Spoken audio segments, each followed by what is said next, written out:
So, Deputy FBI Director Dan Bongino just gave us some inside information on all the National Guard troops being deployed all over the USA. Let's talk about it. How's everybody doing? My name is Anthony Brian Logan, and today we got to talk about FBI Deputy Director Dan Bongino relaying information that President Trump gave him and Kash Patel as far as the National Guard deployments all over the USA. The key here was to combat crime. A lot of the urban crime all over the country. You got to do something about it. And that's what he and Kash Patel and everyone else were tasked with doing. Now, before I get to the video, welcome back, Dan Bongino. I ain't seen you in a minute. I don't know what's going on. Maybe I've not really been tuning to television like that, but I've not seen you in quite a while. I'm glad you're still here doing your job. I'm glad you are helping this country get back on the right track. And the way you can really do that with the National Guard is, like you said, target that urban crime. You're talking about senseless crime and violence happening 24/7. Not just illegal aliens, that's part of it, but also the crime that has been going on in our cities for years and years and years and years and years. You guys are doing a lot to finally crack down on that, whether the local mayors or governors or whatnot really want it. Now, before I go any further, let's get straight into what's going on here. Of course, I will link to this video and everything else in the description. If you're on IG, Facebook, etc., visit a link in the bio, go to the corresponding article on the website. But without further ado, let's go ahead and roll it. With regards to this crush and violent crime, whether it's in San Francisco, Chicago, any other major city. Early on, this is kind of the untold story of this op. I get appointed, announced in February, come in March. Kash is there a little bit earlier. President brings us in early, and in essence, this is kind of the behind the scenes, guys. He says to us, you know, listen, I'm a builder. I'm in a lot of these big cities. He has just zero tolerance for violent crime. He just does. He drives around Washington, D.C. on these OTRs, off the record movements. He sees homelessness, crime. He can't stand it. He says, what do we got to do to fix this? And we basically lay out a bunch of things. And his answer is very simple. President's like, go get them, boys. Go get them. That was it.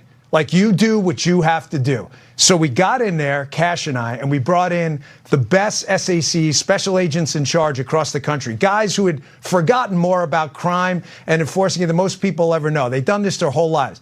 One of them we pulled in from Phoenix. He had an amazing job out there. We said, hey, his name's Joe. I said, Joe, you tell me what we need to do to go get these demon savages off the street. Tell me what we need to do. We brought in a violent crime roundtable of the best crim agents in the country. We figured out a battle plan, how to kind of water balloon. You know, when you squeeze a water balloon, you get a bulge. How do we bulge agents here and then bulge agents there? And we cleaned up at the president's direction, the director and I, with the SACs and the agents in the field. We water ballooned around the country and made, get a load of this, guys. This is going to trip you out. 28,000 violent crime arrests in 2025, and the year's not even over. You say, oh, 28,000, and we're not even done. We're just almost getting into November. We're not quite there yet. We still got about 2.5 more months in this year to go. what does that mean? Put it in comparison.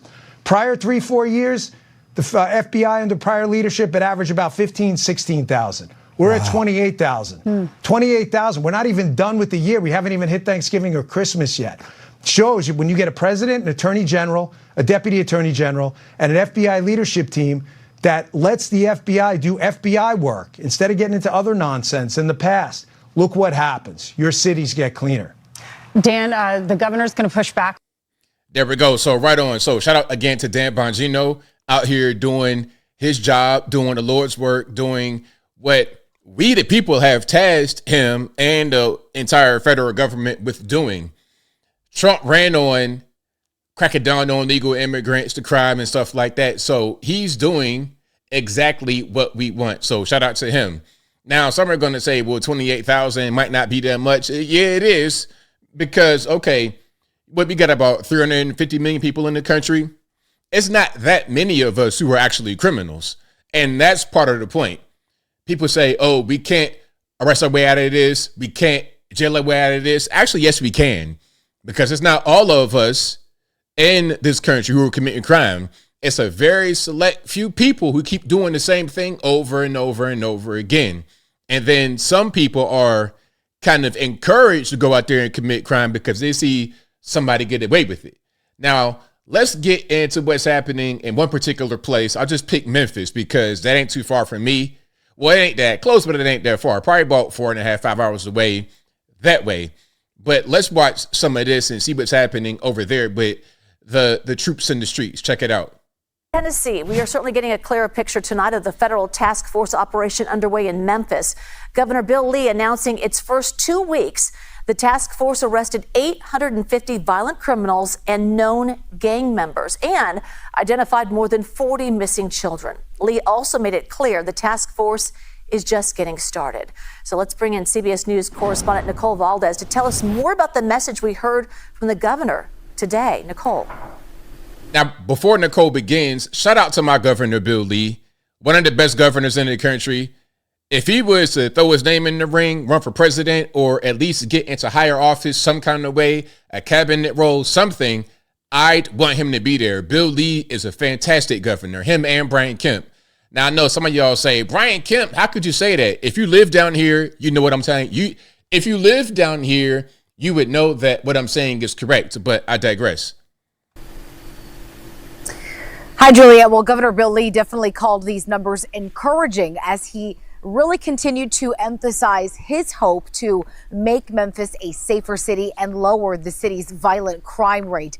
On top of all of the arrests he mentioned, he also said that the task force has seized nearly 200 illegal firearms and in the same effort have also what he called located at least 44 missing children. Now, the Tennessee Bureau of Investigation sort of elaborated on what that means. He said a lot of these kids are in fact runaways, but typically can find themselves getting into crime once they do leave their home. So they actually see this as a win to also help really combat the city's violent crime rate there. But a lot of questions remained on just how long this operation will be going on. Again, a lot of what we've seen so far has really focused on issuing and arresting people on outstanding warrants, as well as a lot of traffic stops there. The governor addressed some concerns and questions from the community there, but also said that he sees this operation as something that will continue. And in some ways, he says it may never end.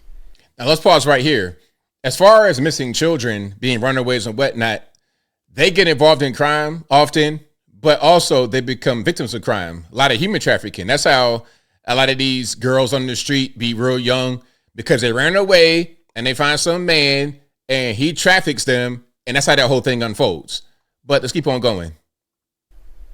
We've just begun. We do know that this is going to last for months, and we have just begun. In fact, I will tell you that it will last forever, because what we believe will happen is the numbers of law enforcement agents from different agencies will change depending on the mission at the moment. Now, Memphis Mayor Paul Young joined the governor there to address questions there. He says, look, he's actually gotten some positive feedback from teachers, from community members who feel like they are seeing a significant difference in the streets being safer, kids saying they feel like they can actually go outside and play again. But of course, there are those who still disagree with the move and say the National Guard's deployment, they are now on the ground there, as you've seen in that video, is still unnecessary. There are some others who worry about immigration efforts and say some family members are afraid to go to the store and go to school. So still a lot of mixed opinions in the city as this task force continues. All right, so there we go. Now, look, as I close, I want to say this. Again, shout out to all the government agencies that are out there, all the local people that are out there, local police, state police, city, state, whatever. Shout out to our Governor Bill Lee, our senators, Haggerty and Blackburn. Shout out to everybody. And look, if you're afraid to go to the store because of illegal immigration roundup efforts, I don't know what to tell you. We told you what it was before we got in office. Okay, we told you we're coming after the illegal aliens. Okay, now yes, we get into criminals because clearly that's the objective here. You saw what Dan Bongino said in the beginning: 28,000 already year to date versus what 16 to 18 for a whole year. So we're targeting criminals, yes, but if you're here illegally and you didn't self-deport when you were told to months prior to this, that's on you. You're gambling, taking the risk while being here. Now, if I was a gamble and take a risk and go to, I don't know, China, for example, illegally, I wonder what they would do. I wonder what the punishment would be if I go over there and trifle with their illegal immigration issues. I can't tell, but I think y'all can, and I think I'll leave that right there for now. And what say you? What's your opinion about what Dan Bongino was talking about? 28,000 violent criminal, not just random, okay, whatever, violent criminal arrests versus, what was that, 14 to 16, 16 to 18, the year prior, year to date. Whatever your thoughts are, let me know in the comments below. You guys know where I'm at. I think this is a fantastic thing. I like it. I love it. Want more of it. Shout out to McGraw. And as Bill Lee said, this should be forever a crackdown on crime, because we're living in this country. We pay a lot of money in taxes. That money should go toward our safety. It shouldn't go toward endless wars overseas that don't benefit us at all. How about safety for us right here in the good old US of A? Whatever your thoughts are, please let me know in the comments below. And that's all I got to say for this video. If you like what you heard, please comment, rate, share, and subscribe. Peace.